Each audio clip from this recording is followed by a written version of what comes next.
আসসালামু আলাইকুম সবাইকে। আজকে আমরা একটা সিঙ্গেল ফেজ মোটর ভার্নিশ করছি। এই হলো মোটরের কন্ডিশন, আর এই হলো এটার কন্ট্রোল বক্স, স্টার্টিং তার পিছনে ক্লাস আছে, এই সাইডে ক্লাসটা সেট হয়। আর এটা হলো পিছনের অংশ। এখানে আমরা এই অনেকে লোকালভাবে এটাকে সাদা বার্নিশ বলে, আমরা বার্নিশ ব্যবহার করছি। এই যে এটা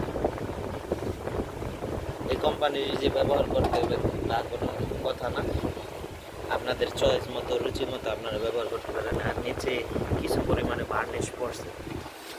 আমরা এই ব্যারিং দুইটা ভালো পাইছি, এই কারণে ব্যারিং আর পরিবর্তন করি নাই। এইচসিএস ব্যারিং 62.5 এখানে গ্রিজ করে দিছি। গ্রিজ করা শেষে এটা পরিষ্কার করে দিছি। আর পিছনের হাউস লুজ ছিল, ব্যারিংটা যেখানে বসে লুজ ছিল, এখানে আমরা আঘাত করে এটাকে একটু ফুলাই দিছি। এটাকে আমরা পাঞ্চ বলি, পাঞ্চ করে দিছি।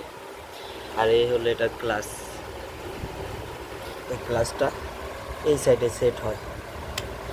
আর এই হলো এটার নাট বল্টু, আর এই হলো এটার পাখা, আর এই হলো এটার ক্লাসের বাকি অংশ,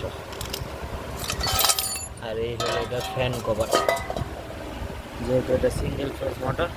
আর এই হলো এটা ব্র্যান্ডের নাম বিএম মোটর। এটা কয়েল অরিজিনাল নাই, পুনরায় এটা রিভাইন্ড করা হয়েছে। এই হলো কন্ডিশন। এখন এটাকে সেট করব।